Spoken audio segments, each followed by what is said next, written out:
Hey everyone, I watched the next Street Shark episode Eco Sharks. This one is the environmentalist message episode. It does a good job with it. It's okay. It's not like super preachy or anything. So, synopsis: Moby Lick returns. That's really cool to see him come back. The future couple of episodes, we're gonna see some old characters coming back and some new characters introduced, and they'll become recurring characters. That's a cool thing I like about Street Sharks is like the characters that are like newly introduced characters are not just one-offs. They do usually make at least one comeback. So Moby Lick comes to the sharks and he plays them this recording of killer whales that are distressed and they're making weird noises, which are actually stock bat sound effects. At least I think they're bat sound effects. I tried looking up different bat sound effects, and none of them sounded like this.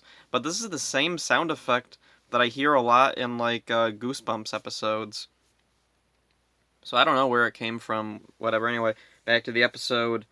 Let's see. There's a little nod to continuity back to the episode with Chernozem. Ripster asks Benz if he can use his translator on the whale sounds, and Benz explains that the translator only works on human language. That's a neat little thing. I like that. It's a little detail that, I don't know, what's the word?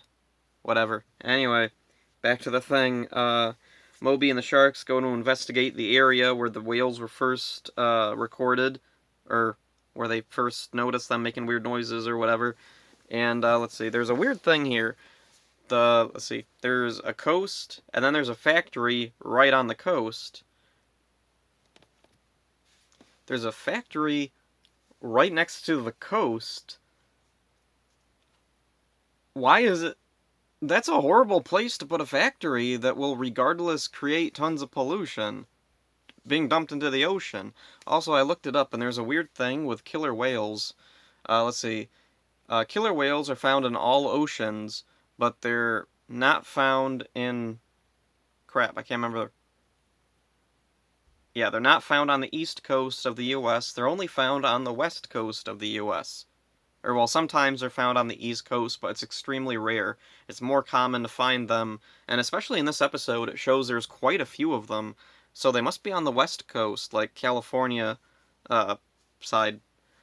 And that's kind of weird because the earlier episode, First Shark established that Fission City is within, like, not too far from Washington, D.C. So where are we? Are we on the west coast or the east coast? Like, we're definitely not in the middle. Because, like, this is clearly... Like, because whales don't live in lakes. It has to be on either one of the coasts. Where is it? I don't know. Whatever. Back to this thing. Yeah, there's a factory next to the coast, and from the outside, it looks totally benign, totally fine, nothing wrong with it. But then once they get closer and they get beyond the fence, everything turns into a wasteland, and they realize that what it looks like from the outside is actually all an advanced hologram. Okay. Sci-fi technology gets dumped into Street Sharks at the weirdest points. There wasn't really a reason for this to be here. Like, I think that they could have done, like, and this is a weird plot point that doesn't quite make sense to me. So we have a factory surrounded by a wildlife preserve.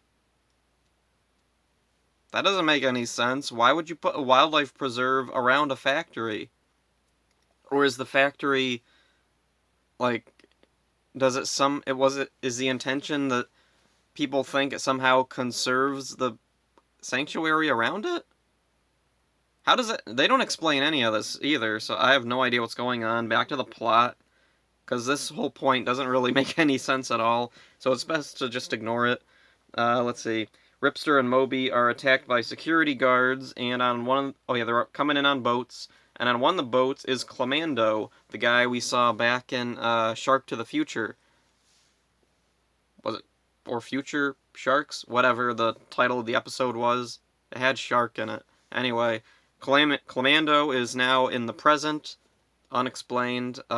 He gives an origin in this episode, too, which makes it even weirder that he would still be alive in the future. So I don't know, maybe Paradigm was right when he talked about how uh, being genetically mutated means you could never die. Whatever. You think he'd use it on himself then, instead of like rebuilding himself with cyborg parts in that episode? Whatever. Back to this thing. Clamando is fighting with the sharks, and the security guards are fighting with the sharks. Looking through my notes here. Oh yeah, and there's a really weird animation error. Clamando shoots down Ripster's jet, then Moby Lick comes in, or no, I know Jab comes in on his jetpack. He catches Ripster, then he drops him onto another jet, and when he drops Ripster, Ripster's color scheme changes to Moby's color scheme. That was bizarre. I don't think I've ever seen like characters' color schemes get swapped around before. Like maybe it's happened and I've missed it, but this was really bizarre. So anyway, let's see. There's this underwater fan or something that turns on. Ripster and Moby escape from it, but Jab, Streaks, and Slamu get sucked into it, and it sucks them into the basement, I guess, of the factory. They climb up this ladder and they encounter Clamando again, and then also the boss of the factory, Malcolm Medusa. And he tells them he wants the world to continue thinking that this property is a wildlife sanctuary. Alright, I'm not going to bother talking about that anymore. And then Clamando gives his origin story. He was possibly a worker there. Although, I don't know, whatever. Anyway, he was a guy, like, on the premises. He's walking along. He slips on some oil or something on a ledge. He falls into the contaminated, polluted water. They pull him out, and he's a clam man. And he has, like, an artillery belt thing on him. He's got, like, a bunch of little canisters. Is that part of his mutation, or was he actually wearing that under his normal clothes? Huh. That's weird. And anyway, even though he was mutated because of Malcolm Medusa's polluted factory contaminating the water, he doesn't blame Medusa for this. He is grateful to Medusa for giving him a job. Alright. Okay then. Okay, anyway. Let's see. Oh yeah, then the sharks overhear Clamando say something to Medusa about he should get ready for his Environmentalist of the Year awards ceremony. And then outside, Ripster and Moby also find out about the awards ceremony. Environmentalist of the Year? Oh yeah, and there's a weird line Jab has here. I'm wondering if this was taken from a different episode, or if this was a line that made more sense in context with something that was cut out. He says, Environmentalist of the Year, that guy, Attila the Crud? Attila the Crud? Like, on top of being like a really forced pun, it also doesn't really make any relevant sense to the situation. Why is this guy being compared to Attila the Hun? What? Was Attila the Hun known for contaminating water? I don't know, was Attila the Hun a whaler? Because this whole, like, adventure was set off by, like, investigating whales. I don't know, whatever. I didn't think to look that up. So anyway, Malcolm... Oh yeah, the sharks on the inside of the factory, they're dropped into this vat of chemicals or something that make them drowsy. And then meanwhile, Medusa goes to prepare for his award ceremony, and he's making some adjustments to his hologram thing. And he says, what is it? I want to put a rare bird in there. Let's see, rare birds. And he's going through rare birds. And for some reason, he settles on Dodo Bird. Ah, the Dodo Bird, that'll look good. And even Clamando is like, sure, aren't dodos extinct? And he's like, oh, don't worry, Clamando, the people will believe what they see. Medusa's an idiot.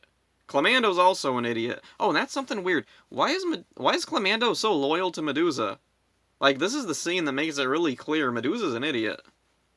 So all I can guess is, Like, when Paradigm earlier in earlier episodes talked about including a loyalty gene in his various mutating chemicals, like, did Medusa accidentally contaminate the water with a loyalty thing that infected Clamando, and that's why he's so loyal to him? That'd be an interesting thing, but they never say that. Whatever, my headcanon. So then, oh yeah! Then, let's see, Moby Lick and Ripster, they break into the factory to save the others, and then a music video plays. A really obnoxious, dumb music video. It's a short video, at least.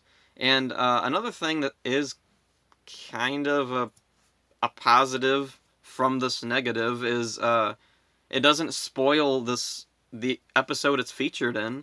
Unlike the previous episodes that had a random music video pop in out of nowhere, all the previous episodes that have had a music video, the music video plays clips from the episode it's featured in, even if those clips haven't happened yet. So it totally gives away, like, oh, and this is something. The episode that Clamando was introduced in, Shark to the Future, or whatever it was called, he was in that music video before he actually shows up in the episode. I think it was that one. Whatever, anyway, back to the thing.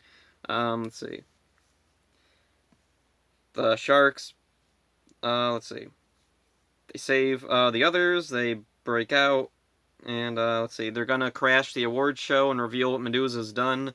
And we see the award show, the mayor is introducing Medusa, but the weird thing is the mayor is not the woman mayor from early on in the series. It's a big fat guy now.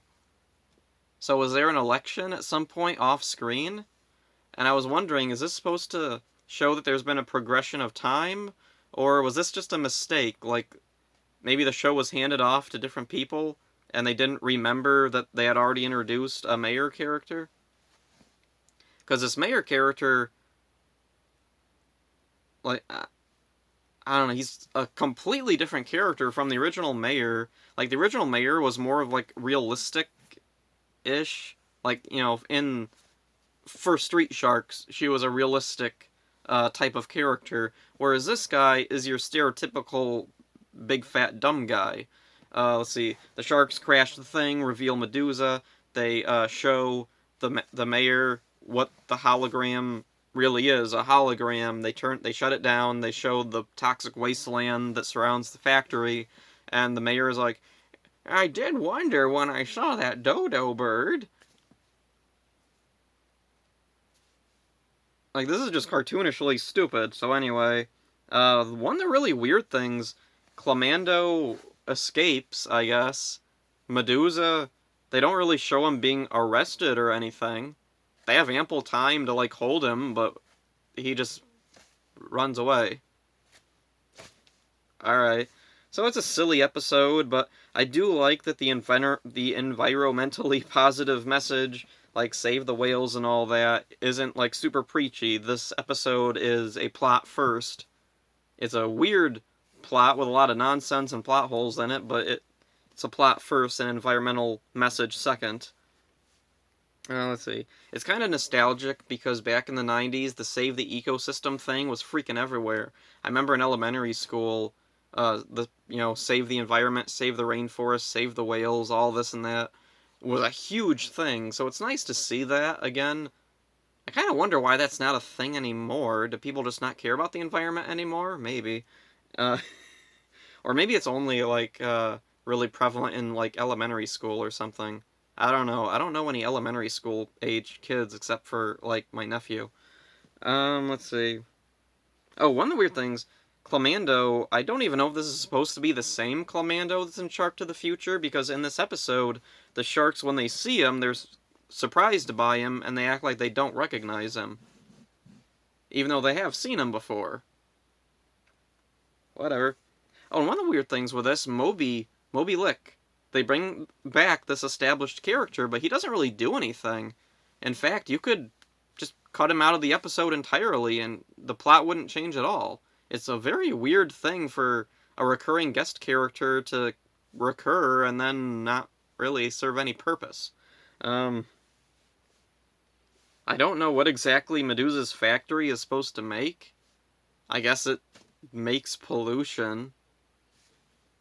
He's a cartoonishly stupid villain, so I don't know, maybe. I'm wondering how he pays everybody. Like, does he make money off of simply polluting things? Also, like, why are people okay with a wildlife sanctuary surrounding a factory? Like, everyone acts like that they know there's a factory there, and they just accept that there's a wildlife sanctuary around it. Or bird sanctuary, whatever. Um, let's see. Oh, then there's the weird thing about, so are they on the East Coast or West Coast? I don't know. Whatever. Um, yeah, nothing else to say for this episode, so I'll end it here. See ya.